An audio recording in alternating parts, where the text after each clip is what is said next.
é o tema, e diz assim: estava Jesus em certo lugar orando, e quando acabou de orar, um de seus discípulos lhe disse: Senhor, ensina-nos a orar, como também João ensinou aos seus discípulos. Uma coisa que nós vimos desse texto é que a oração precisa ser ensinada. Não tem como nós orarmos sem sermos ensinados. É claro, o primeiro professor é o Espírito Santo, mas aqui João ensinou os seus discípulos, e os discípulos de Jesus também foram ensinados por ele a orar. O objetivo nosso nesta escola é ajudar os irmãos a cumprirem uma das primeiras disciplinas espirituais, a primeira, na verdade, que nós devemos fazer todos os dias. Antes de nós sentarmos, mais uma vez, nós vamos pedir: Senhor, ajuda-me na minha vida de oração. Amém? Por favor, ore comigo nesse momento. Pai, obrigado por estarmos aqui mais uma vez nessa noite. E agora eu peço, ajuda-nos mais uma vez em nossa vida de oração. Agora eu abrindo esta noite, eu reclamo o sangue de Jesus sobre mim, sobre cada irmão que está aqui, sobre cada pessoa que está neste lugar. Reclamo os teus anjos que nos ajudem nesta noite, que as tuas legiões eternas venham nos ajudar nessa noite, que seja uma noite maravilhosa da tua presença, que o nosso espírito seja elevado ao Senhor e ajudado com o ministério da oração. Pai, eu peço pela vida de oração de cada pessoa que está aqui, que o Senhor agora nos ajude a fortalecer, a caminhar dentro de uma revelação de oração. Ajuda-me a ministrar nessa noite pelo teu Espírito, em nome do Senhor Jesus. Você pode estender a mão para mim e orar por mim e me abençoar nessa noite, por favor?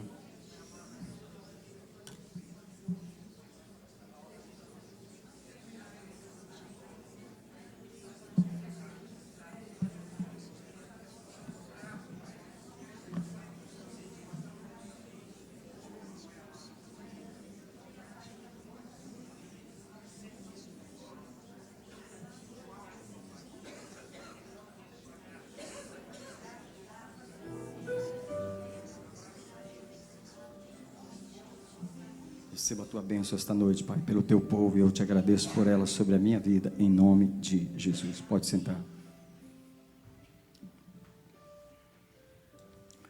Mais uma vez, irmãos, sejam bem-vindos a esta segunda classe. Eu gostaria de começar hoje à noite, na página 3, no ponto número 5. Vou começar aqui, depois eu volto na página 2. Mais uma vez, bem-vindos a todos os que estão começando hoje. Na página 3, no ponto 5, nós temos aqui uma coisa chamada a janela de Johari.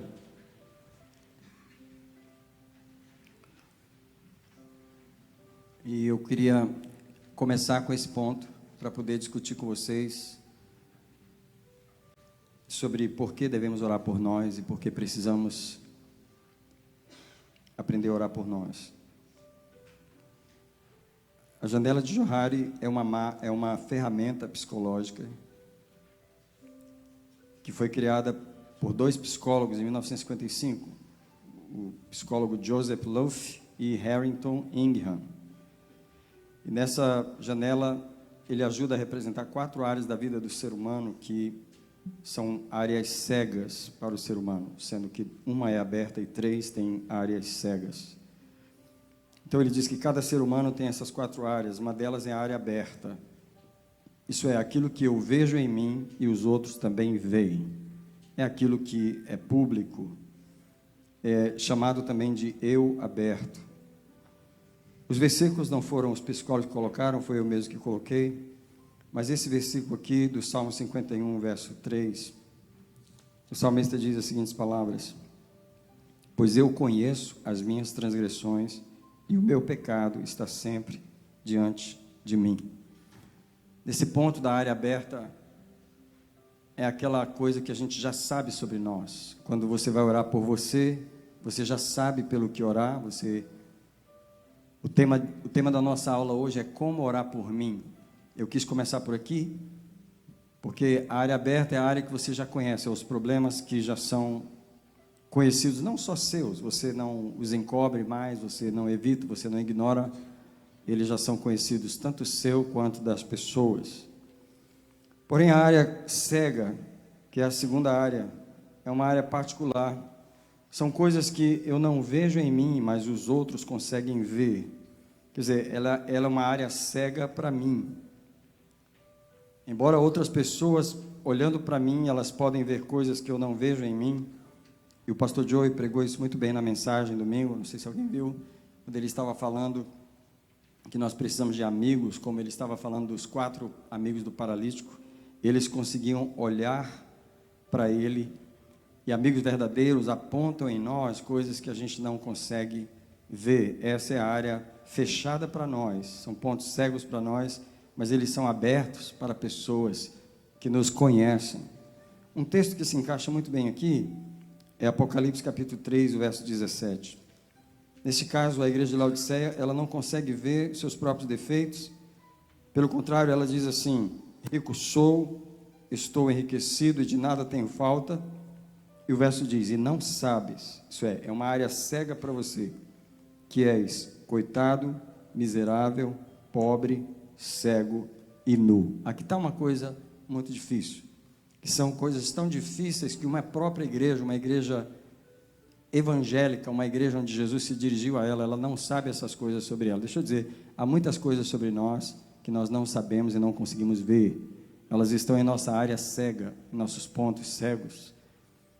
E ele chama isso de o eu cego. Existe uma terceira área que ele chama de a área oculta. Aí está escrito oculta, mas é oculta. Você pode corrigir, por favor. Tá? É a área que eu sei sobre mim, eu vejo sobre mim, mas outras pessoas não veem. Isso é, desculpe, é o contrário, que eu vejo, eu vejo, mas os outros, isso é, que eu não vejo, mas os outros, desculpe, eu vejo, mas os outros não veem, então eu escondo deles, e eu tento esconder isso, tanto de mim, quanto de Deus ou de outras pessoas. São coisas que nós sabemos sobre nós, e é difícil falar sobre elas. E é exatamente essa área que está no Salmo 32, verso 3, onde o salmista diz que ele estava encobrindo estas coisas, ele guardou silêncio. Ele diz: enquanto eu guardei silêncio, consumiram-se os meus ossos pelo meu gemer todo dia, porque havia uma coisa que eu sabia sobre mim, mas eu não queria que os outros soubessem. Eu estava encobrindo isso das pessoas. Porque de dia e noite a tua mão pesava sobre mim. E aí é uma área que causa estresse, porque você sabe, mas esconde das pessoas. O Provérbios 28, 13, ele diz: o que encobre as suas transgressões não prosperará, mas o que as confessa e deixa alcança misericórdia. Geralmente nós temos vergonha de áreas em nossa vida, que é o pecador que está em mim, que eu tento encobrir, e essa eu tento esconder. É a área oculta aos outros, mas ela é revelada para mim, porque eu conheço, eu sei, ela está diante de mim. Agora tem uma quarta área. Você vê que só por esses 3 motivos aqui já há muita razão para a gente aprender a orar por nós. Você precisa apresentar a Deus não só as coisas que você já conhece da sua vida na área pública, mas apresentar ao Senhor as coisas que são cegas, que você não consegue ver.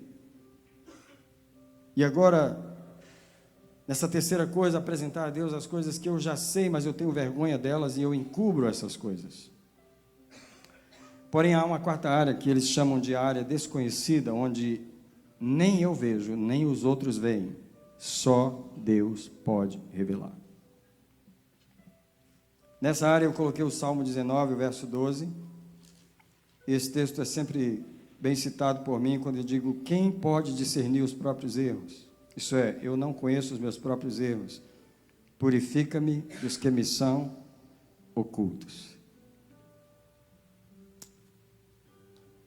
Eu estou trazendo hoje uma das palavras importantes, que é sobre nós orarmos por nós, porque eu vivi na igreja a vida inteira, toda a minha vida eu vivi na igreja, mas ninguém nunca me ensinou a orar por mim. A única pessoa que veio me ensinar a orar por mim foi o Espírito Santo. Ele tem me ensinado nos últimos anos a trazer uma pessoa para Deus. Essa pessoa que está aqui. E à medida que eu trago para Deus as áreas conhecidas, Ele me revela as desconhecidas. À medida que eu trago para Deus as áreas que eu gosto de ocultar, Ele me revela as que eu nem tinha ideia. Deixa eu dizer para os irmãos, nós não nos conhecemos. Nós não sabemos quem nós realmente somos até que nós comecemos a orar por nós. A maioria de nós não ora por si. E aqui está a primeira motivação que eu queria dar para você, onde até os psicólogos sabem que nós não sabemos muitas coisas sobre nós. E a oração não pode ser um relacionamento com Deus, onde Deus que me conhece não consegue falar de mim para mim. Eu quero que a oração seja um lugar onde Deus possa conversar comigo sobre mim e me revelar as coisas que Ele gostaria de me revelar. Quero voltar para a página 2, o começo. E no primeiro ponto está escrito assim, a oração particular no quarto, que é orando por mim. E aqui está o texto de Mateus 6,6, quando orares, entra no teu quarto, fecha a tua porta, e ora teu Pai que está em secreto, e teu Pai que te vê em secreto te recompensará. Algumas perguntas aqui, por que Deus me quer sozinho no quarto com Ele? Primeiro, porque Deus quer tratar comigo e não com o resto do mundo.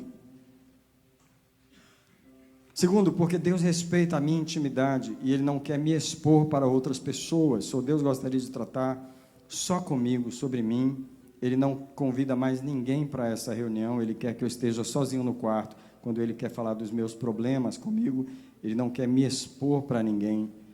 Terceira razão, porque Deus tem um plano para mim que é específico, é desenhado só para mim. Eu preciso aprender a orar por mim, porque essas coisas Deus não vai falar com outras pessoas. Se Ele tem um plano só para mim, por que Ele vai falar com outra pessoa sobre isso? Ele gostaria de conversar comigo sobre isso.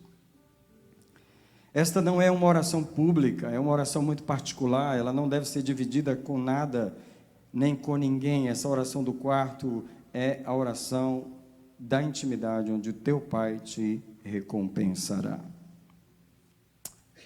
Eu queria, antes de continuar, perguntar aqui, quantos irmãos que depois da primeira aula começaram a fazer um programa de oração, como a gente tinha estabelecido na primeira classe? Alguém começou um programa de oração? Alguns irmãos sejam abençoados por Deus naquele programa que vocês começaram. Se você voltar à página 1, qual é a primeira coisa que você tem que ter para fazer esse programa? Um lugar. Segunda coisa? A hora. Terceiro, marcar o tempo que você vai ficar lá. Quarto, pelo que você vai orar. E principalmente orar por quê? Por mim. 5, o que você leva para a oração? Eu levo a Bíblia, um caderno, uma caneta, uma garrafa d'água. Como eu disse, eu vou passar algum tempo lá, minha garganta vai ficar seca. Depois eu falei sobre a postura de orar. Eu falei que tem muitos anos que eu não oro de joelho, porque eu acordo ajoelhado muitas vezes, dormindo. Então eu não parei de orar de joelho, porque não funciona. Eu começo a orar em pé, andando e falando, porque aí a minha mente não vai viajar e ficar passeando. Ela fica presa na oração. Essas são dicas muito práticas para você começar e manter sua vida de oração. Eu queria uma salva de palmas para todos os irmãos que começaram o programa de oração.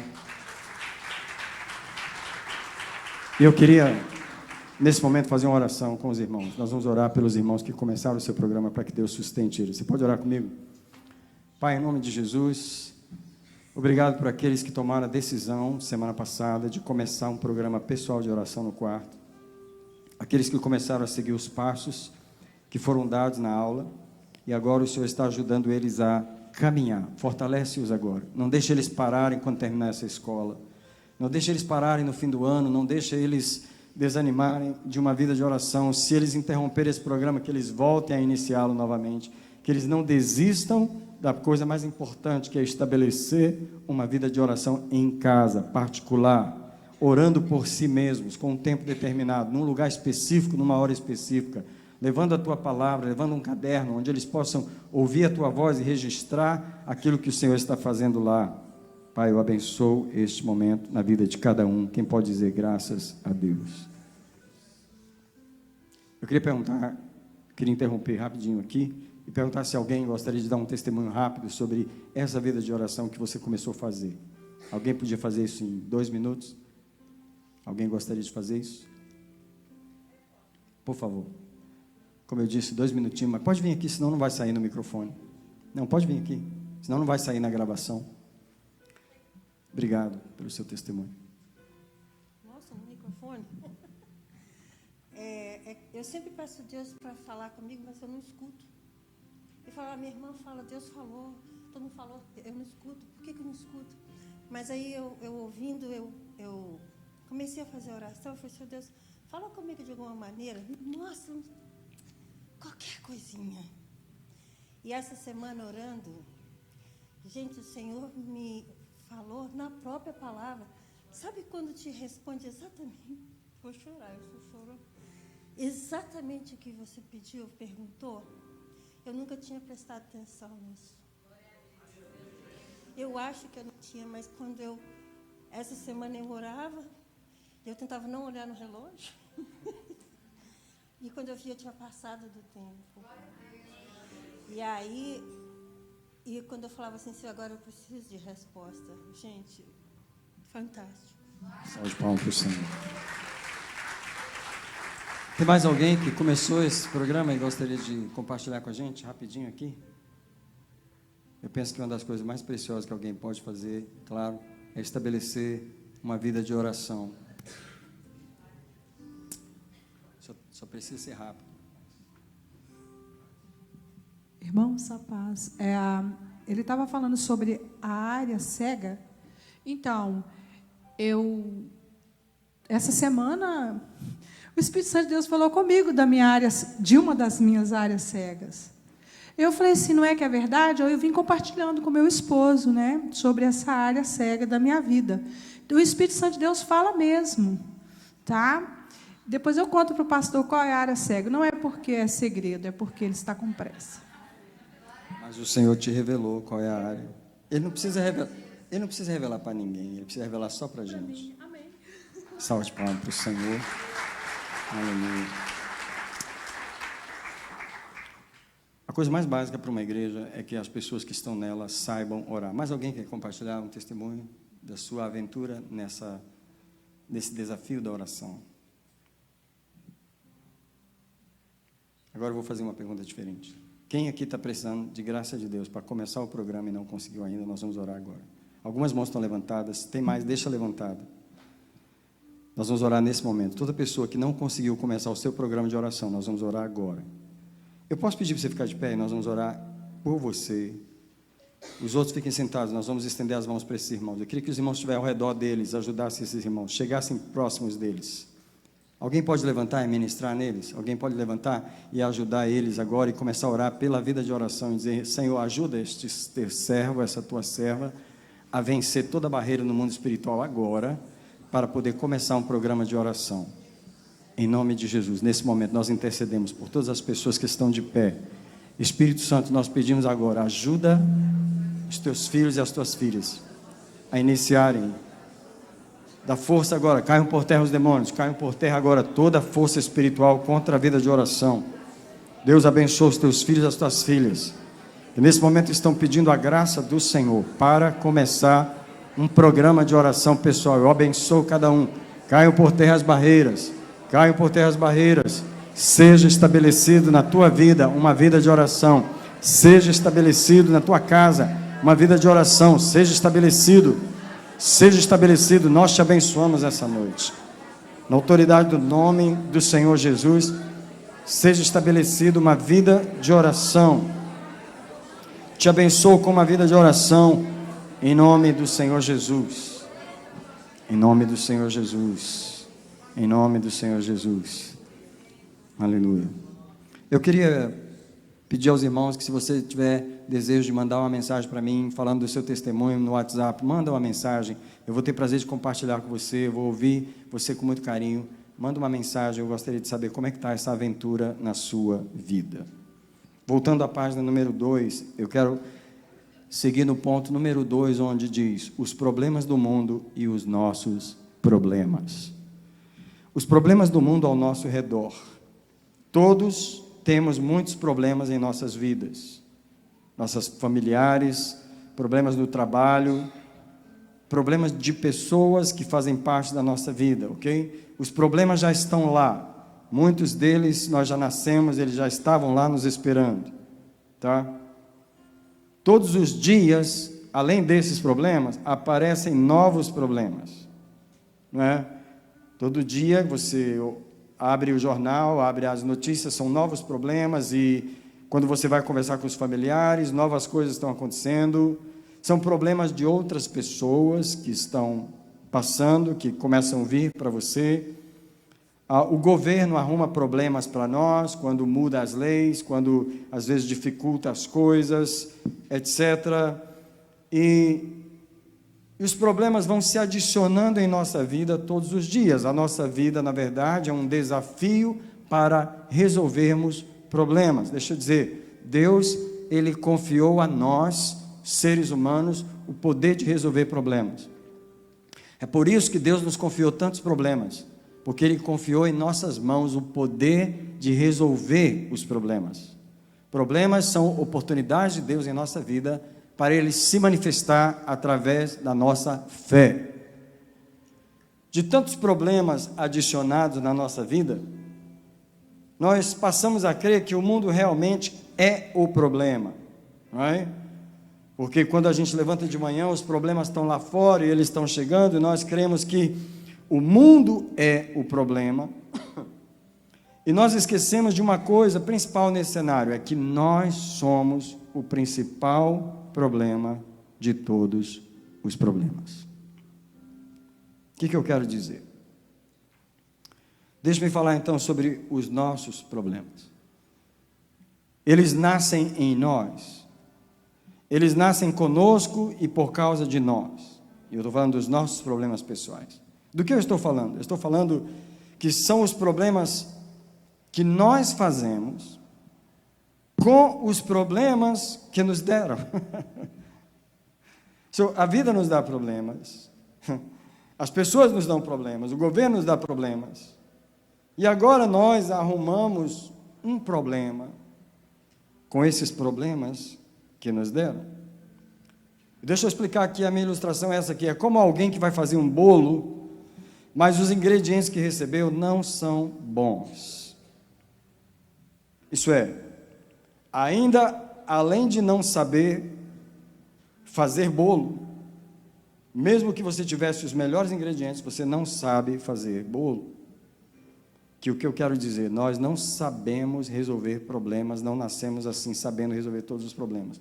Nós simplesmente recebemos os ingredientes, e é como se a vida joga em cima da mesa da gente e fala assim, agora, se vira, vê o que você vai fazer com essa situação, essa e essa aqui, e esse filho aqui complicou mais as coisas, e agora esse marido complicou isso aqui, e agora o governo vai complicar aqui, e agora tem mais esse aqui, e os ingredientes são jogados em cima da mesa. E cada um de nós recebeu ingredientes da vida, tá? E muitos de nós não receberam ingredientes bons. Recebemos ingredientes amargos, mal cozidos, azedo, salgado, estragado. Se a gente for conversar com cada pessoa, cada um vai dizer o que a vida lhe trouxe para você resolver. Ingredientes contaminados por gerações passadas, de pecados, não é? Ingredientes doentes com bactérias, vírus espirituais. Eu estou falando de rejeição, abuso, mentira, roubo, briga, não é? Todo esse tipo de coisa negativa que veio no pacote dos nossos problemas, dos nossos ingredientes.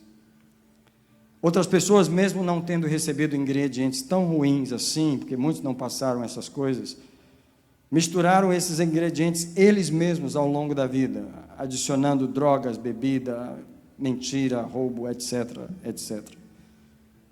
Nós adicionamos os nossos próprios ingredientes ruins àqueles que nós já temos. E mesmo não sabendo fazer bolo, nós tivemos que fazer um assim mesmo. E é com esse bolo que nós fizemos que Deus quer lidar conosco no quarto.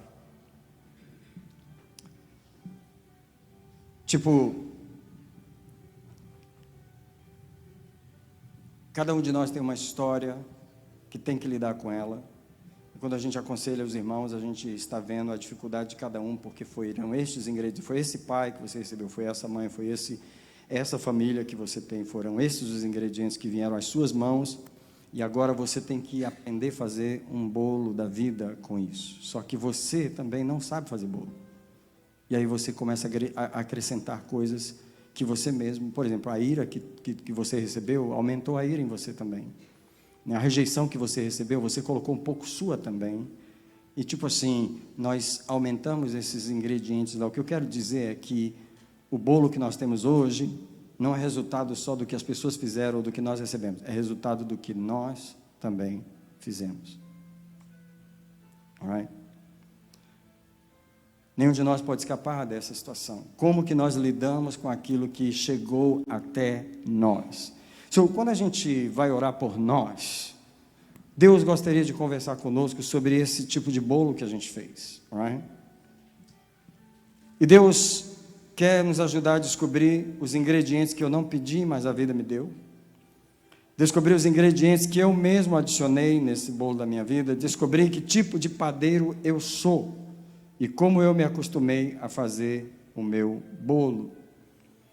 Outros, mesmo tendo os mesmos ingredientes que eu, fizeram um bolo diferente, que o padeiro era diferente. Pessoas conseguem driblar a vida de maneiras diferentes, porque elas conseguiram lidar com os ingredientes de maneira diferente. Por isso que eu digo, o principal problema está em mim, está no tamanho das minhas armas, está no tamanho da minha capacidade de lidar com os ingredientes da vida. Quando eu entro no quarto sozinho, Deus sabe o bolo que eu tenho feito, Deus sabe os ingredientes que eu recebi, e Deus sabe as minhas inabilidades espirituais para lidar com essa situação. Então Deus começa a formar um novo padeiro. É isso. No quarto, Deus está formando um novo padeiro. E Deus está nos ensinando a tirar esse ingrediente, aquele outro. Não adicionar os mesmos ingredientes nós mesmos. Deus está nos ensinando a pegar aquilo que a gente recebeu e levar para Ele. E deixar Ele nos usar para fazer uma receita diferente com aquilo. A palavra de Deus diz, se alguém tem falta de sabedoria, peça a Deus se Ele a dado.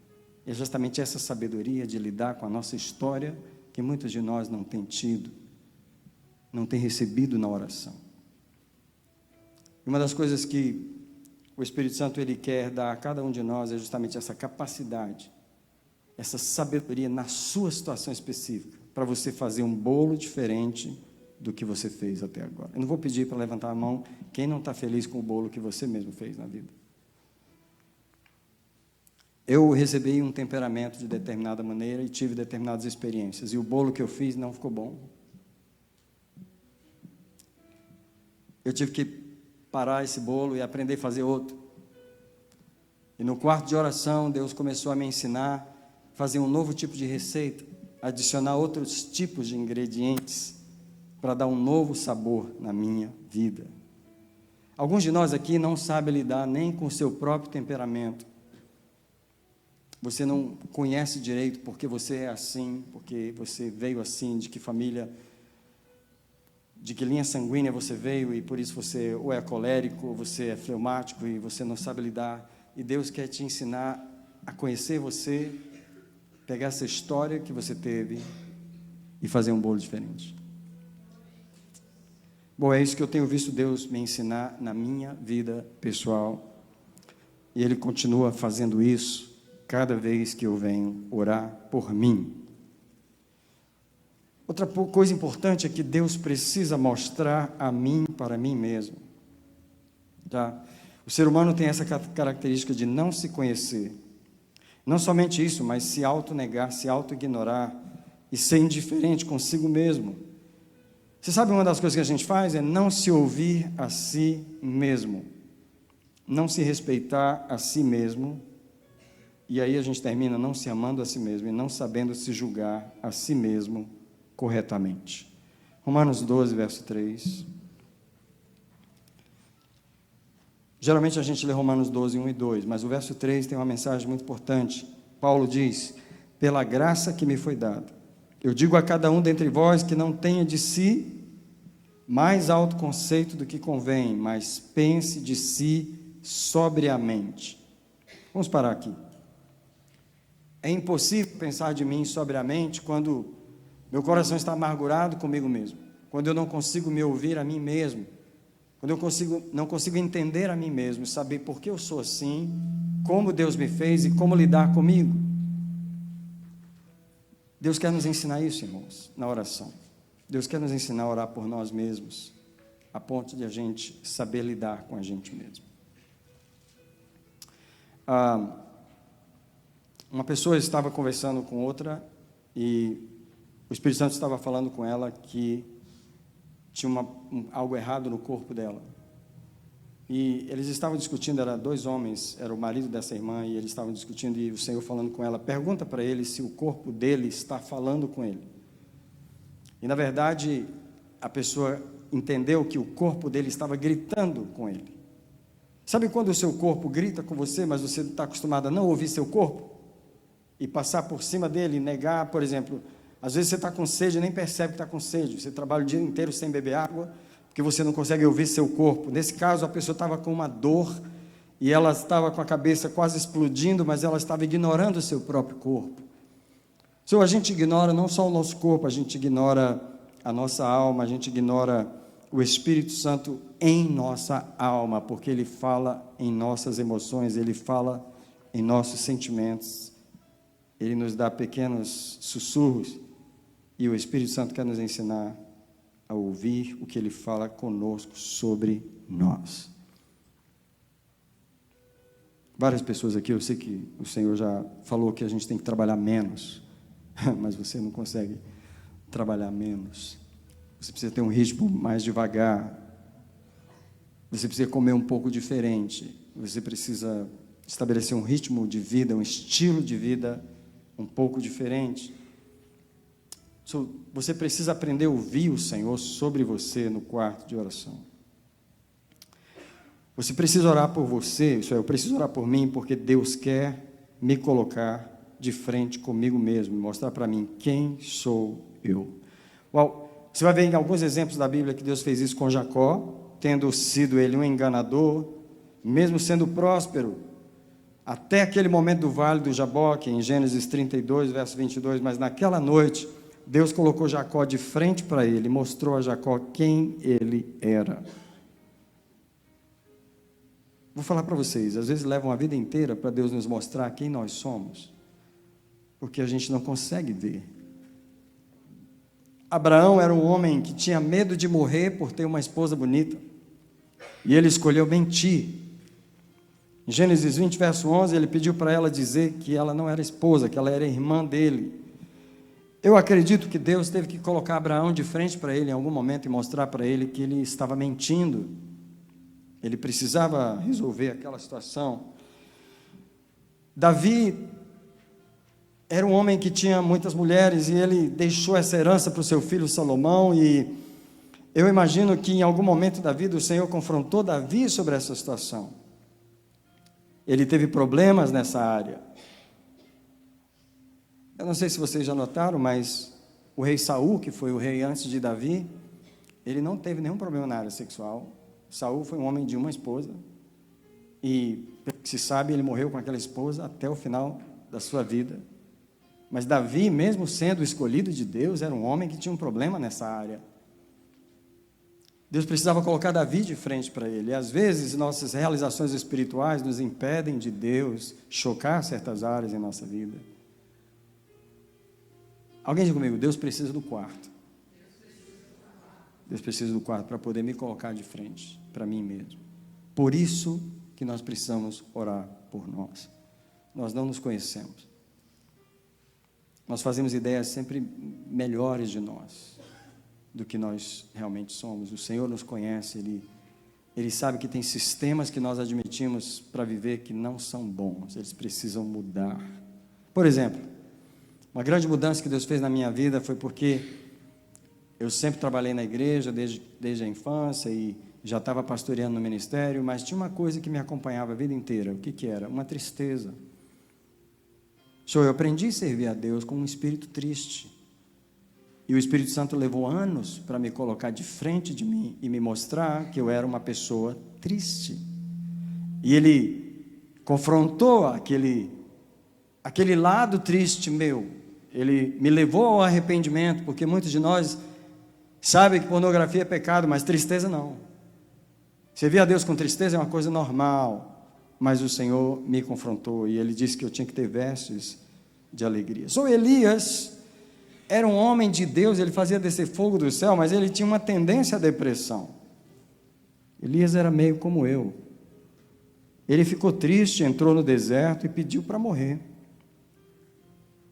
Deus teve que confrontar Elias e mostrar a ele esse lado. Olha, Deus usa homens e mulheres, mas Ele sabe que eles têm um lado problemático. Deus não ignora esse lado, mas nós ignoramos. Moisés também era uma pessoa que tinha uma tendência à depressão. Um momento em que Moisés estava no deserto, ele pediu para Deus matá-lo também. Ele falou, não tenho condições de carregar esse povo, eu não tenho condições de dar comida para eles, você está me tratando dessa forma. E Moisés estava assim, em depressão. Qual é o lado que Deus precisa mostrar de você para você? Você só vai saber se você começar a orar por você. Irmãos, eu nunca ouvi essa mensagem na igreja. Eu só ouvi mensagem sobre oração. Vocês têm que orar. Eu ouvi mensagem sobre como orar por países, como orar por evangelismo, como orar pela família, mas eu nunca ouvi uma mensagem sobre como orar por mim. Um exemplo rápido que eu quero dar, que eu sempre dou, o exemplo do avião. O momento mais chato do avião é aquele que o avião está parado e as aeromoças estão dando aquelas instruções que ninguém gosta de prestar atenção. Mas uma das coisas que ela fala, mais uma vez, se a cabine despressurizar e cair a máscara de oxigênio, você coloca em você primeiro. Aí eu sempre digo, se você é uma mãe, você está com uma criança de 5 anos do seu lado, você coloca em você primeiro? Todo mundo está balançando a cabeça, que não. E o que mais provável acontecer é você desmaiar nesse período e não colocar nem na criança, nem em você, e morre todo mundo. Agora, vamos falar um pouquinho desse ponto aqui, porque ele é muito, muito importante. Eu sou um dos pastores que estão no ministério, de milhares e milhares de pastores que estão no ministério, eu sou mais um pastor. Só que eu nunca ouvi na minha vida falar de tantos pastores se suicidando, se matando. Eu nunca ouvi falar isso na minha infância. Eu sei que novos espíritos foram liberados na atmosfera do mundo, espíritos de suicídio, de depressão, mais do que nos anos 70, mais do que nos anos 80, eu sei. Mas uma coisa eu sei também, se os pastores estivessem orando por si mesmos, eles não estavam em depressão. Eles não estavam desgastados em cuidar dos outros, sem cuidar de si primeiro. Para mim, essa é uma das mensagens mais fundamentais sobre a oração, é você aprender a orar por você, porque é uma aventura que vai demorar tempo para você aprender a orar. Hoje é só uma aula. Na verdade, eu só estou te dando algumas ideias, mas só o Espírito Santo pode te ensinar a orar por você. Você realmente entrar no quarto, não sabe o que falar com Deus. O que você vai falar com Deus? Sobre você. Por isso que eu oriento as orações de Davi. Você começar a orar o Salmo 139, sonda-me, Senhor. Prova-me. E o Salmo 51, cria em mim um coração puro, renova em mim. O versículo 8, ele diz, faze-me ouvir júbilo e alegria. O Senhor Davi ora por si, Davi apresenta ele mesmo ao Senhor, ele sabe que ele é a peça principal, ele é o principal problema dos problemas do mundo, é o padeiro que é o principal problema. Não é nem tanto os ingredientes que o padeiro recebe, mas se o padeiro for bom, ele pega ingredientes ruins, transforma eles. É como alguém diz, né? Você recebe o limão, faz limonada, porque o Espírito Santo transformou o padeiro. Mas se ele não transformar o padeiro, todo problema que chega na sua vida vira apenas mais um problema que você não sabe resolver. Alguém diz comigo assim, o Espírito Santo me dá a capacidade de resolver problemas. Então, eu não tô falando palavra negativa aqui não, mas se prepare para receber problemas, porque foi para isso que Deus criou você. Deus criou o ser humano para resolver problemas. Quando você levanta para trabalhar, você vai fazer o quê? Você vai resolver o problema. Você vai resolver o problema da casa que está suja. Você vai resolver o problema da mulher que tem que trabalhar e deixar a criança. Você vai cuidar da criança para ela. Você vai resolver o problema do homem que a casa caiu, ele está precisando da casa pintada de novo. Você está indo lá resolver um problema. Todo o trabalho que você vai fazer, você está indo resolver um problema. Se você vai pastorear uma igreja, você está resolvendo um problema espiritual. Deus nos criou para resolver problemas. O problema não são os problemas, o problema são os padeiros. Deus quer fazer padeiros capazes de resolver problemas. Alguém diz comigo, há uma solução de Deus para todos os meus problemas. Agora, deixa eu falar uma coisa para os irmãos, a solução está em nossas mãos. Deus não quer dar a solução nas mãos de outras pessoas, Ele quer levar você para o quarto e colocar a solução nas suas mãos e te dar a vitória sobre os seus problemas, ok? Eu quero finalizar essa página com o ponto número 4, porque eu queria até pedir que você abrisse nesse texto, eu não vou só mencionar, Ezequiel, o capítulo 37, é uma oração que nós precisamos fazer, que não são orações agradáveis, mas são orações que precisam ser feitas, que é essa oração aqui, para Deus abrir as nossas sepulturas. Primeiro porque é uma promessa que está em Ezequiel 37, no versículo 12. Esses versos estão marcados na minha Bíblia. Eu vou dizer para você por que eles estão marcados e por que nós precisamos orar a oração de Ezequiel 37, versículo 12. Qual a razão? A razão que Deus precisa... Vamos ler o texto, e aí eu vou falar. O texto diz, promessa de Deus, profetiza e diz-lhes, assim diz o Senhor Deus, eis que eu vos abrirei as vossas sepulturas. Sim, das vossas sepulturas vos farei sair, povo meu, e vos trarei a terra de Israel. E quando eu abrir as sepulturas e dela vos fazer sair, ó povo meu, sabereis que eu sou o Senhor. E eu porei em vós o meu espírito e vivereis, e vos porei na vossa terra, e sabereis que eu sou o Senhor, e o falei e o cumpri, diz o Senhor. Deus que está falando aqui é o Deus de vida, é o Deus que quer colocar vida em nossa vida. Só que a primeira coisa que Deus precisa fazer é abrir as nossas sepulturas diante de nós. Ninguém aqui imagina que tem sepultura. Aqui é que está. Nós nem sabemos os túmulos que nós mesmos cavamos para enterrar aquelas coisas que nos envergonham. Sabe aquelas coisas que nos magoaram, que nos decepcionaram muito, que você enterrou? São essas sepulturas e Deus precisa abrir. Algumas delas estão tão velhas e tão antigas. Sabe quando o túmulo é tão velho que você não acha mais o lugar? Cresceu mato por cima, nem parece cemitério mais. Nem parece cemitério mais, mas tem uma cova lá. Já cresceu umas folhinhas por cima, e você está achando que tem vida ali, mas não tem, a morte está lá. Deus que sonda o nosso terreno, o nosso coração, a nossa vida, o Deus da vida, que só convive com a vida, Ele não convive com a morte em nós, Ele sabe que precisa abrir as nossas sepulturas, mas Deus não quer fazer isso em público, Deus não pode fazer isso em público, Ele tem que nos levar para um lugar, um cantinho, um quarto fechado, um lugar específico nosso, onde Ele possa abrir a sepultura para mim. E Deus diz, eu vou abrir a sua sepultura, e eu farei você sair dela, porque Deus está vendo que a gente está morto dentro dela. Deixa eu falar para os irmãos, tem áreas da nossa vida morta, a nossa vida não está toda morta, mas tem áreas da nossa vida que estão mortas, e é nessas que nós fazemos uma sepultura. Sabe aquela pessoa que teve tanta decepção na vida sentimental, que ela fala assim, casamento já acabou, não tem mais para mim, eu não penso mais sobre isso. E tudo bem, pode ser sua escolha mediante os seus traumas, mas Deus não falou isso. Deus não chegou para você e falou assim, para você morreu, felicidade já era. Para aquele irmão ali em cima, para você não. Deus falou isso? Deus criou essa sepultura, botou uma cruzinha lá, mandou você pintar de branquinho? Não, você que fez a sepultura, você que enterrou essa área, você que enterrou aquilo. O dom espiritual, você teve tanta decepção na igreja, que você fala, eu não trabalho mais em igreja. Chega! Quem fez a sepultura foi você. Quem colocou a cruzinha lá foi você. Deus não faz sepulturas. Ele não está no trabalho de fazer túmulo, ele está no trabalho de abrir túmulo e tirar as coisas lá de dentro. Só que nós nem sabemos que sepulturas nós fizemos. Tem coisas que morreram por si, tem coisas que nós matamos, tem coisas que os outros mataram, e tem coisas que morreram porque nós paramos de alimentar.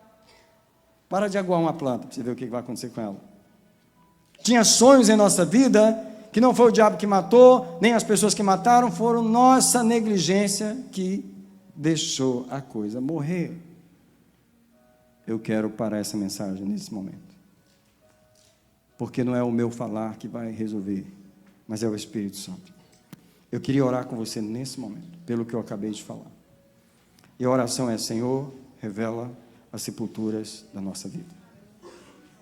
Deus, eu estou pregando sobre como orar por mim, eu estou pregando sobre como orar por mim mesmo, e eu estou falando que o Senhor prometeu que vai abrir as nossas sepulturas. Eu peço nesse momento, que o Teu Espírito que está neste lugar, que passeia neste lugar, que sabe onde estão túmulos aqui, Tu sabes que área da vida deste homem ou desta mulher estão encobertos, que áreas estão ocultas, que áreas estão mortas, que áreas que ele não vai mais lá, que ele não mexe mais lá, ele não ora mais por aquilo, ele não pede mais por aquilo, ele não...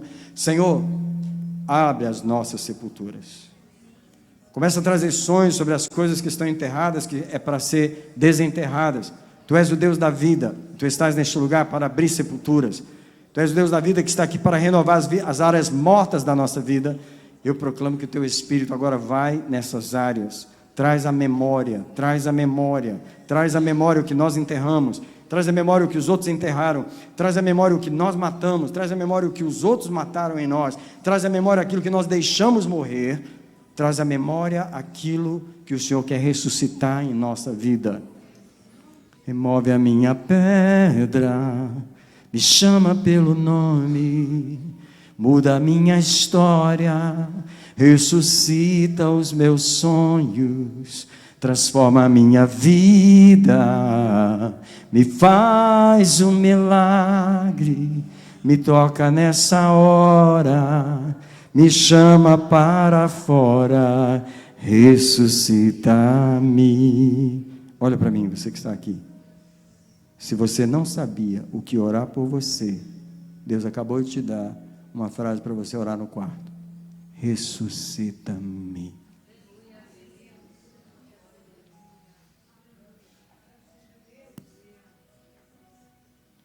Quando Deus olha para nós, quando Deus de vida, quando Deus da vida olha para nós, numa reunião como essa, onde os seus anjos estão aqui, onde o seu Espírito está aqui, e o Espírito que está aqui nesta noite é um Espírito de vida. Quando ele passeia pelos bancos, ele sai, tem morte aqui, tem morte nessa área aqui, tem morte aqui, tem morte aqui, tem morte, a morte aqui está nessa área, a morte está nessa. Ele sai sondando, ele sabe onde estão as sepulturas de cada um de nós. Tem gente que não abre mais a boca, tem gente que não fala mais em línguas, tem gente que não adora mais, tem gente que não faz mais aquilo que fazia, tem gente que deixou morrer um monte de coisa, e Deus está dizendo, meu povo, deixa eu abrir as suas sepulturas. Eu sou um Deus de vida, eu não vou conviver com essa morte que você matou, enterrou, ainda pintou de branquinho. Não vou conviver com essa morte ministerial, com essa morte na vida sentimental, com essa morte com aquela pessoa que você não fala mais, que para você ela morreu. Aliás, você matou aquela pessoa, enterrou ela e não... Alguém disse, Senhor, ressuscita-me. Abre as minhas sepulturas. O Espírito Santo mandou eu parar nesse ponto, porque tem pessoas aqui que precisam voltar para casa e orar sobre as sepulturas. E se você não tinha o que orar, você tem que orar sobre isso. A fé morreu, tem que ressuscitar a fé. O ânimo morreu, tem que ressuscitar o ânimo. A coragem morreu, tem que ressuscitar a coragem. Os propósitos, a vida de oração tem que ressuscitar. Aleluia. Página 3, desculpa. Página 3. Deus precisa que eu ore por mim para Ele me reconstruir. Antes de me usar para construir qualquer pessoa, ou qualquer projeto, ou qualquer missão, Deus precisa me reconstruir a mim mesmo. Por isso, Deus precisa que eu aprenda a orar por mim. Eu não vou pedir para levantar a mão. Quais os pais que estão aqui, que precisam que Deus reconstrua a obra na vida dos seus filhos? Eu não vou pedir para levantar a mão com um líder espiritual que está aqui, que está cuidando de um grupo de crianças, de jovens, ou do que quer que seja. Você precisa que Deus use você para reconstruir a vida daquelas pessoas. Eu não vou pedir às mulheres que estão aqui, que são líderes de mulheres, que oram por mulheres, que intercedem por mulheres, que cuidam do problema de mulheres, e você está sempre envolvida em Deus usar você para reconstruir a vida de outras pessoas. Mas há pessoas aqui nesse lugar pedindo a Deus para reconstruir a vida de outras. Se é verdade, diga amém. A pergunta do Espírito Santo é: você tem deixado eu te reconstruir? Ou você acha que a minha obra em você já está terminada? É incrível como queremos construir os outros, edificar os outros, antes de fazer isso em nós mesmos. Nossas orações revelam isso. Sempre pedimos a Deus pelos outros e por outras coisas, menos por nós. Nós ignoramos a edificação e o projeto de Deus em nossas próprias vidas. Esse texto aqui eu repito ele muito, né? 1 Timóteo 4,16, o apóstolo diz para Timóteo: tem cuidado de ti e do teu ensino, porque fazendo isso salvarás a ti e depois aos que te ouvem. A prioridade bíblica sempre é a pessoa primeiro. Diga comigo assim, esse é o paradigma ministerial bíblico. Agora eu vou te mostrar o paradigma ministerial em vigor. Eu cuido de todo mundo, eu estou arrebentado, eu estou vazando pelos buracos, eu estou todo furado, minha vida, eu não posso nem te falar a miséria que está, mas eu cuido de todo mundo. Eu oro por todo mundo, eu intercedo por todo mundo. Eu faço aquela carinha no gabinete, eu passo o pó e subo no púlpito. Tem uma farsa going on na igreja. Tem uma farsa acontecendo na igreja, onde muitas pessoas que estão diante das outras estão pior do que as que estão sentadas no banco, tentando reconstruir alguém que Deus não reconstruiu a vida delas. Elas não têm autoridade de Deus para reconstruir nada na vida de ninguém. Porque o paradigma ministerial é: cuida de ti primeiro e depois dos que te ouvem, porque fazendo isso salvarás a ti. Se eu não salvo a mim primeiro, como é que eu posso salvar os outros? E Jesus ainda dá o alerta: que adianta o homem ganhar o mundo inteiro e perder a sua alma? Eu fui pregar numa igreja em Framingham, e cheguei lá e encontrei um pastor africano, que eu nunca tinha visto pela primeira vez, do Zimbábue. E nós estávamos conversando em inglês, e ele é um pastor que veio várias igrejas do Zimbábue, ele é um pastor regional. Então, a esposa dele estava contando para mim que mais um pastor terminou um culto, subiu no prédio e pulou lá de cima.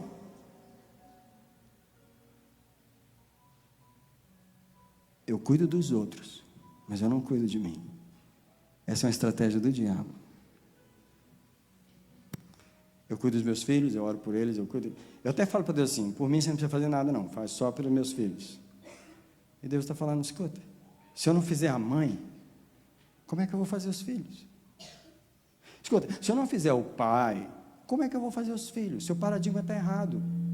Houve um tempo nessa igreja em que a igreja diminuiu bastante, e eu cheguei para Deus e falei: não estou achando que o senhor está querendo fazer uma igreja aqui não, porque eu estou fazendo o meu melhor e a igreja só diminui. E Deus falou: é isso aí, você foi inteligente. Não estou preocupado em fazer uma igreja, estou preocupado em fazer um pastor, e eu queria saber se você vai deixar eu fazer. O meu paradigma ministerial não é só edificar uma igreja, é, em primeiro lugar, edificar a minha vida. Chegou uma nova pessoa na igreja com um novo problema, nós recebemos semana passada, e eu disse para essa pessoa: você pode me contar seus problemas sem problema, porque eu não carrego problema. Então, como é que é assim? Você ouve tanto problema e recebe tanto problema e não carrega problema? Eu falei: porque eu sei cuidar de mim primeiro. Eu não atendo ninguém antes das 2 da tarde, porque eu estou cuidando de mim. De manhã não é hora para mim lidar com o problema dos outros, é hora para eu lidar com o meu problema. De manhã é o meu tempo com Deus, onde Ele cuida de mim, onde Ele me renova, onde Ele me restaura, onde Ele edifica a minha vida. Quando eu saio dali edificado, eu posso ajudar a edificar qualquer obra que Deus quer edificar, mas não depois de Deus me edificar. O Espírito Santo me lembrou aqui agora, rapidinho, nós vamos abrir em 1 Coríntios 14. Eu faço questão de ler esse versículo, ele não está na apostila, mas ele me lembrou agora, só de passagem. Se nós só estudarmos essa parte da apostila hoje, ela é importante, a razão de você aprender a orar por você. Você precisa sair daqui com isso aqui bem claro, você desesperadamente, acima de qualquer coisa, precisa saber orar por você. 1 Coríntios 14, o versículo 2.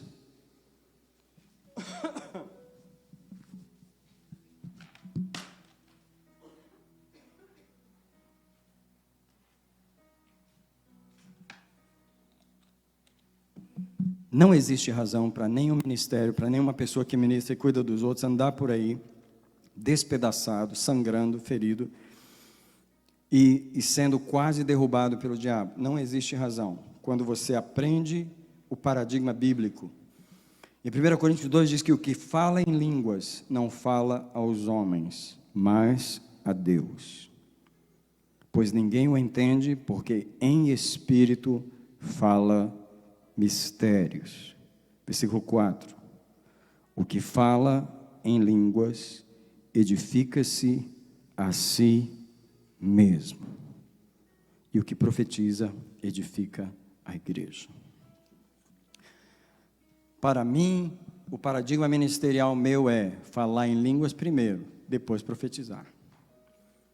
Se você observar na lista de Paulo, falar em línguas sempre vem primeiro, depois profetizar.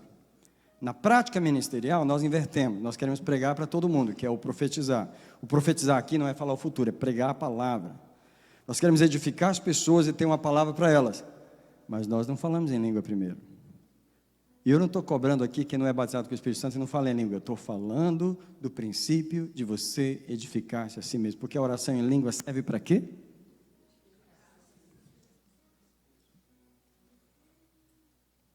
Eu estou apenas ensinando a igreja a cuidar de si. Sabe qual é a igreja poderosa? Não é a que cuida do mundo inteiro, é a que cuida de si. Depois que eu saio do quarto, eu posso cuidar de qualquer problema, não antes. Depois que eu saio do meu tempo com Deus separado, você pode me trazer qualquer demônio, qualquer situação, mas não antes. Você sabe por que você não pode trazer antes? Porque quem levanta de manhã é um homem, junto com os outros, igualzinho os outros.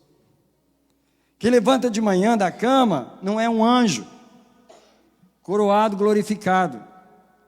É um homem, que se Deus não encher ele primeiro, ele vai um saco vazio, na hora que soprar o vento ele vai cair. Alguém diz comigo: eu sou um saco vazio. Todas as manhãs eu e você somos um saco vazio. O Espírito Santo você levanta da cama e ele diz assim: olha, o saco está vazio, vamos encher o saco?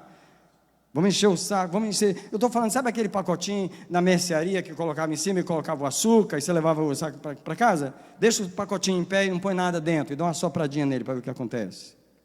O diabo só precisa fazer assim. Você já caiu, você não está cheio do Espírito. Você não foi lá se encher. No entanto, você quer derramar nos outros. Não sei o quê. Você quer derramar não sei o quê nos outros. Só se for teoria e experiência. Porque você não recebeu nada novo, porque não gastou tempo com Deus orando por você. Eu oro muito por mim, Porque eu sou frágil, porque eu sou fraco, eu conheço a minha fraqueza. Eu não posso, pastor, eu não posso ministrar aos outros sem orar por mim primeiro. Tá bem? E vamos prosseguir. Deus gostaria que entendêssemos que o seu projeto em nós é o projeto principal. Se Ele construir a mãe, o que Ele faz? Se Ele sarar o pai, o que Ele faz? Ele sara os filhos e a esposa. Homens. Às vezes você pode reclamar, por que a minha esposa ainda está daquele jeitinho? Jesus olha para essa mulherzinha, misericórdia, Jesus, ela não muda não. A pergunta não é essa, não. A pergunta é, Deus já curou o homem? Irmãos, só um minutinho. Deus cura a igreja de um pastor que é doente? Porque o princípio espiritual é que a igreja fica doente de um pastor doente. Eu vou até falar para vocês aí, ó, cuidado, hein, que você for escolher a igreja. Você fica querendo escolher a igreja porque tem estacionamento, você é bobo demais. Você quer escolher a igreja porque tem departamento para os seus filhos lá, você nem sonda a situação do pastor, você não está nem aí para a situação do pastor. Você acha que o que vai preencher a tua vida espiritual é o departamento infantil? Você acha que o que vai cobrir você é a banda de louvor que é boa? Ei, se aquele pastor for doente, você vai ficar doente. Porque o que flui da cabeça é o que vai chegar nos bancos. Para Deus curar uma igreja, Ele não precisa curar a igreja, mas Ele precisa curar o pastor. Para Deus curar uma família, Ele não precisa curar os filhos de cara, mas Ele precisa curar o pai ou a mãe. Eu falo com as mães que estão aqui. Eu sei que vocês têm uma preocupação sincera com seus filhos, Deus sabe. Porém, Deus gostaria que você se preocupasse mais com você.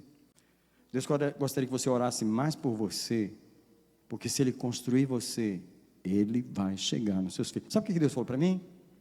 Se você deixar eu trabalhar em você, eu saro qualquer pessoa dessa igreja. Mas Ele falou para mim também, se você não deixar eu mexer com você, eu não tenho obrigação de curar ninguém que está debaixo da sua autoridade.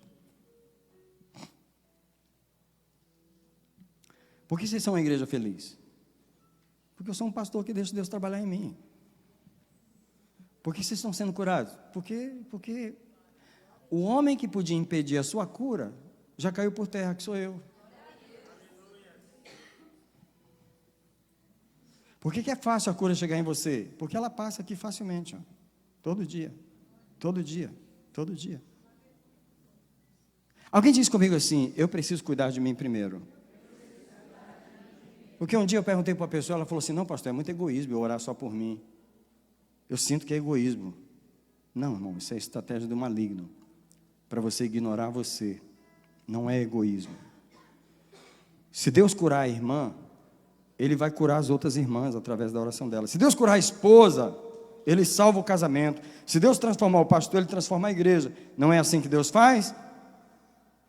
Nós somos o projeto principal de Deus. Foi a nós que Ele salvou para nos transformar, curar, edificar e confirmar, para depois fazer isso através de nós em outras pessoas. Eu só vou ler o Isaías 58, versículo 12.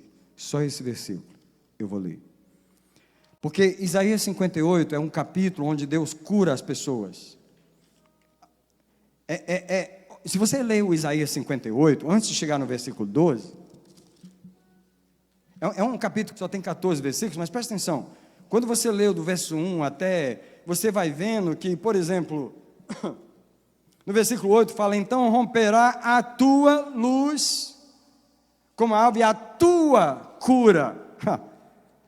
Ei, primeiro a tua cura. Ei, então romperá a tua luz. Ei, irmão, só um pouquinho, o irmão está no escuro ainda. Como é que Deus vai iluminar essa família? Ei, o pastor está no escuro ainda, como é que Deus vai iluminar essa igreja? Ei, romperá a tua luz primeiro, então romperá a tua luz e a tua cura apressadamente brotará, e a tua justiça irá diante de ti, e a glória do Senhor será a tua retaguarda. Ei, a glória de Deus segue quem? Segue quem foi curado. Agora presta atenção. Quando chega no versículo 12, ele fala assim: e os que de ti procederem edificarão as antigas ruínas, e tu levantarás os fundamentos de muitas gerações, e serás chamado reparador da brecha, restaurador de veredas para morar. Agora já está falando do seu ministério na vida de outras pessoas. Mas a primeira cura foi em quem? Foi em você. Right? So, já que a gente está aí, rapidamente, já está em Isaías, é fácil você voltar no Salmo 51. Eu sei que eu já li o Salmo 51, mas eu vou voltar lá rapidinho, o versículo 12 e 13. O versículo 12 e 13. Enquanto os irmãos procuram, eu queria pedir uma gentileza aqui. Como eu já preguei essa mensagem muitas vezes aqui nessa igreja, quais os irmãos que está sendo a primeira vez que você está ouvindo essa palavra sobre orar por si mesmo? Quem é a primeira vez? Obrigado. Porque eu estou contando com a paciência dos que já ouviram isso várias vezes. Obrigado por você que já ouviu isso várias vezes e você está aí. Mas o pastor já pregou isso para mim. O que ele está falando de novo? Salmo 51, versículo 12. Olha só. Alguém repete comigo. Restitui-me a alegria da tua salvação. E sustenta-me com o espírito voluntário. Deus fez a obra em quem? Agora presta atenção que diz o versículo 13. Então ensinarei aos transgressores. E o que vai acontecer? E eles se converterão a ti. Quem entendeu a palavra de Deus? Mas quantas vezes nós estamos tentando ensinar os transgressores, sem Deus ter feito a obra em nós? Por que é que a nossa palavra não tem poder? Por que é que o nosso conselho não é ouvido? Por que é que o filho não nos ouve? Por que é que a ovelha não nos ouve? Porque Deus não fez a obra em nós. Deus vai fazer nos outros aquilo que Ele fez em mim. Pode repetir isso? Deus vai fazer nos outros aquilo que Ele fez em mim. Por isso que eu oro por mim.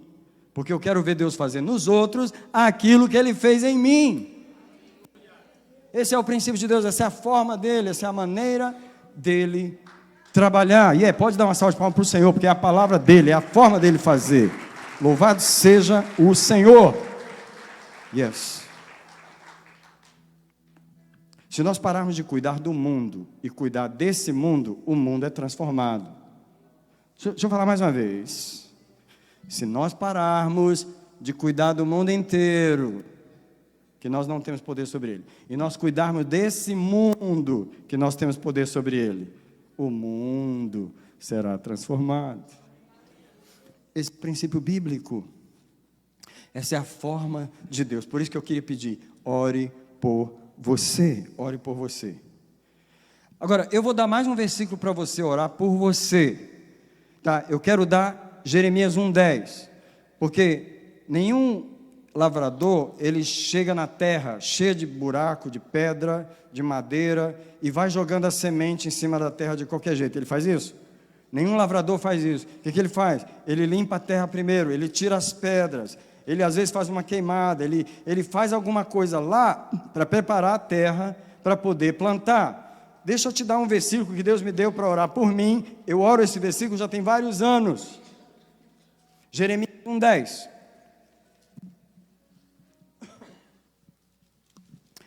Olha só a palavra do Senhor. Olha, Jeremias, eu te coloquei hoje sobre as nações. Eu te coloquei sobre os reinos para fazer 4 coisas. 6 coisas, na verdade, Jeremias. Primeiro, para arrancares e para derribares, para destruíres e para arruinares. Caramba, alguém vai falar assim, misericórdia, eu não quero ser essa pessoa, não. Mas sabe o que Deus está falando aqui? Da obra de demolição do diabo que você tem que fazer na sua vida e na vida dos outros, antes de Deus fazer as 2 últimas coisas que Ele fala nesse versículo. O que é? E plantares e edificares. Você acha que Deus é esse lavrador que sai plantando e edificando em cima da obra do diabo? Não, ele arranca a obra do diabo primeiro, ele destrói a obra do diabo primeiro, ele demole a obra do diabo primeiro. Mas deixa eu falar, você não entrou no quarto nem para saber qual é a obra do diabo que tem que demolir na sua vida. Como é que Deus vai plantar e edificar onde ele não demoliu a obra do inimigo? Agora, na próxima aula, nós vamos falar muito sobre como orar pelos outros.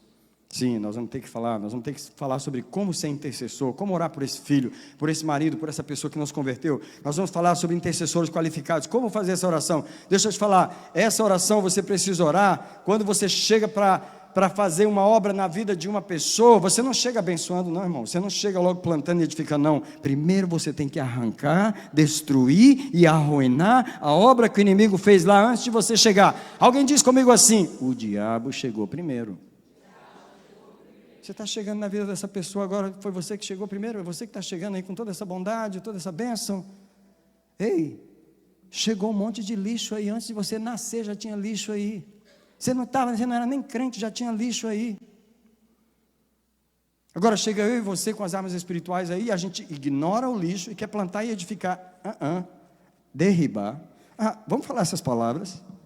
Tem 4 coisas da demolição. Todo mundo aqui trabalha na demolição. E se não trabalhava, faz a carteirinha hoje. Porque você tem que trabalhar na demolição das obras do diabo. Porque 1 João diz que Jesus veio para destruir as obras do diabo. A primeira coisa que se faz na vida de uma pessoa antes de edificar é destruir o que o diabo fez lá. Diga comigo: arrancar, derribar, destruir e arruinar. Agora, plantar e edificar. Então presta atenção, quando eu estou orando por mim, eu oro para arrancar, para destruir, para derribar e arruinar. E é claro que eu tenho a minha lista, porque eu sei o que tem que arruinar na minha vida. Tem que arruinar a precipitação, tem que arrancar a pressa, tem que destruir a tristeza, tem que demolir essa sensibilidade de ficar ofendido, tem que demolir um monte de coisa que vem da minha família, tem que demolir essa tendência à depressão, tem que acabar com isso e com aquilo. Há muita coisa para arrancar, muito raiz, há muito toco para arrancar, para depois plantar e edificar. Sua primeira parte da oração que você deve fazer é: Deus, limpa o terreno da minha vida.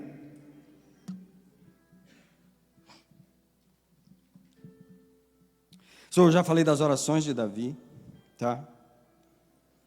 E eu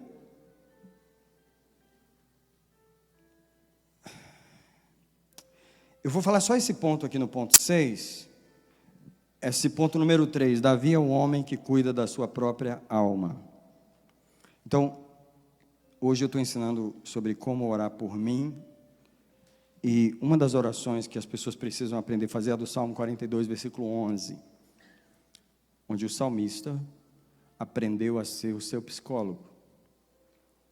Deixa eu falar para você, é bom ter um psicólogo, é bom ter alguém que nos ajuda, mas você precisa aprender a ser seu próprio psicólogo. Você precisa aprender a confrontar a sua própria alma. Muitos crentes não aprenderam a fazer isso ainda. Por exemplo, quando você está numa tristeza, quando você está numa angústia, quando você está num desespero, tem gente que está em pânico, verdade, mas não fala nada. Você simplesmente é vítima daquilo que está acontecendo, você não sabe dar ordens à sua alma para ela sair daquele estado. Mas é isso que Davi faz no Salmo 42, versículo 11. Ele vira para a sua alma e fala assim: ô alma, é o espírito de Davi conversando com a alma de Davi, não é o pastor de Davi, não é a esposa de Davi, não é o conselheiro de Davi, é o espírito de Davi. Ô alma, por que estás abatida? Ele está chocando, ele está confrontando. Por que você está de novo nesse buraquinho? Sabe aquela caverna que a gente gosta de esconder nela? Toda vez que acontece o problema, você corre para a mesma caverninha? O nosso cachorro lá em casa, ele descobriu um cantinho na sala, onde tem umas almofadas, atrás dos 2 sofás no cantinho. Quando a gente não encontra ele, a gente sabe onde ele está. É a caverna. Toda vez que o inimigo te intimida, você vai para o mesmo lugar. Alguém se esconde na comida. Alguém se esconde num filme. Outro se esconde no cigarro. Outro se esconde no negócio. Outro vai comprar. Outro... Sabe aquela caverna onde você se esconde? Você tem que confrontar essa caverna e dizer para a sua alma: ô alma, de novo no buraquinho? Sai daí, companheira. Por que estás abatida mais uma vez? Porque te perturbas dentro de mim. Espera em Deus, eu ainda o louvarei, Ele é o meu Senhor e o meu Deus. Quem está falando isso é o Espírito, Ele está sacudindo a alma e falando: chega de você ser essa alma frágil que corre para dentro do buraco. Eu queria perguntar aqui, quem já está fazendo isso? Quase ninguém, está vendo aí? Quase ninguém sabe confrontar a sua própria alma. E olha para o Salmo 131, versículo 2, onde Davi fala a mesma coisa, o mesmo princípio. É incrível como nós aprendemos a ser vítimas da nossa própria alma. O estado que ela está é o estado que a gente fica. Não pode ser. Às vezes o programa da alma é sofá, pipoca, depressão e filme, a tarde toda. Você tem que virar para a alma e falar assim: sai dessa. Não vou permitir você ficar aí. Vai dar uma volta no quarteirão, toma um banho e vai orar. Vai tomar um café e vai louvar a Deus. Vai fazer alguma coisa. Sai dessa caverna. Você tem que falar isso para você. Salmo 131, verso 2, Davi diz: eu fiz calar a minha alma. Como uma criança desmamada no seio da sua mãe, tal é a minha alma para comigo. Sabe aquela alma histérica? Hoje eu vou morrer, hoje eu vou morrer, hoje vai acabar tudo, hoje não sei o quê, hoje que eu vou. Ainda fala, ainda abre a boca, ainda fala. Hoje eu estou perdido, hoje o diabo tem que ir, você falou, vou te ajudar, vou aí te ajudar, agora. Você tem que virar para essa alma e falar: cala-te, eu fiz calar a minha alma. Como uma criança desmamada no seio da sua mãe, tal é a minha alma para comigo. Ela está... Agora, eu queria explicar uma coisa aqui. Quando um bebê de 2 meses está chorando desesperado, porque o bebê não chora assim, ele não chora bem politezinho, né? Como é que ele chora? Eu vou morrer! Eu vou morrer! Se não me der o peito agora, eu vou morrer! A alma é desse jeito. Como é que você acalma o bebê? Cala a boca, não vou te dar agora, cala a boca. É assim que você faz? O que você faz? Você amamenta o bebê. É isso que nós não aprendemos a fazer com a nossa alma. Porque Davi diz assim: como uma criança desmamada no colo da sua mãe, tal é minha alma para comigo. Isso é, ele deu de mamar ao bebê. Como é que a criança dorme no seio da mãe? Como é que ela dorme? Ela amamenta e acaba o desespero. 2 minutos você olha para a criança, ela está o quê? Por que ela está dormindo? Porque ela foi amamentada. Deixa eu te perguntar, você sabe amamentar a sua alma? Não é entrar na geladeira. Você está na sala, a alma diz assim: estou sentindo um vazio dentro de mim, eu acho que é aquele pedaço de bolo de chocolate que está na geladeira. Não é. Estou sentindo um vazio, eu acho que eu preciso ir no mall, comprar um vestido novo. Não é. Estou sentindo uma solidão, acho que eu preciso arrumar um novo namorado, que não é. Geralmente nós não entendemos os clamores da nossa alma. Você precisa aprender a amamentar a alma. Eu vou te ensinar a amamentar a alma. Quando você entra no quarto e começa a entregar a alma para Deus, e a alma fala assim: estou muito triste. Fala: não, mas vamos adorar, bendize a minha alma ao Senhor. Vai lá. Não, mas eu não quero bendizer hoje não, eu estou muito chateada hoje. Bendize a minha alma ao Senhor. Vamos lá. Bendize, levanta a mãozinha aí, vai. Adora o Senhor aí, vai. Diz aleluia, vai. Não quero falar aleluia. Fala aleluia. Glória a Jesus. E você vai ensinando a alma a entrar na presença de Deus e ficar na presença de Deus, e daqui a pouco a alma é amamentada pelo único seio que sacia a alma humana. Não é o bolo de chocolate na geladeira, não é aquele cigarro que você saiu para fumar, não é aquela bebida que você está querendo beber, não é o namorado que você está indo. Você está aprendendo a saciar a sua alma na fonte da eterna que é o Senhor. Mas você precisa ensinar a sua alma a calar. Irmão, crente que não ora tem alma desesperada. Ela não cala, tadinha, entra em pânico todo dia. E ele não sabe amamentar a sua alma. Ele não sabe calar a sua. Eu quero orar agora, nesse momento. Feche os olhos onde você estiver. Alguém diz assim: Senhor, me perdoa por todas as vezes que eu saciei a minha alma na fonte errada. Coloquei expectativa em pessoas, em coisas, em vícios, entretenimento. Agora eu não vou colocar palavras na sua boca, eu vou deixar você falar com o Senhor. Deus, nós nos arrependemos nessa noite de deixar a alma carente, de deixar a alma com fome, de deixar a alma sem beber da tua presença. Deus, a alma sacia a fome, ela sacia a sede, ela é saciada, é no seio de Jeová Jireh, é nos seios de El Shaddai, é aquele que amamenta a minha alma, é aquele que satisfaz a minha alma, é a minha fonte de doçura. Deus, ensina o teu povo hoje a entrar no quarto e saciar a sua alma, e fazer eles mesmos silenciarem a sua alma na tua presença. Alguém diz: Deus me ensina saciar minha alma na tua presença, me ensina a acalmá-la, saciá-la na tua presença. Alguém diz assim com Deus: eu tenho sede de ti, minha alma anseia por ti, só me satisfaz quando estou junto aos teus pés. Eu tenho sede de ti, minha alma anseia por ti, manancial, única fonte de vida tu és. Alguém adora o Senhor por um minutinho? Sacia nossas almas essa noite. Nos ensina a entrar no quarto e saciar nossas almas. Ensina o teu povo a saciar a alma na tua presença, Senhor.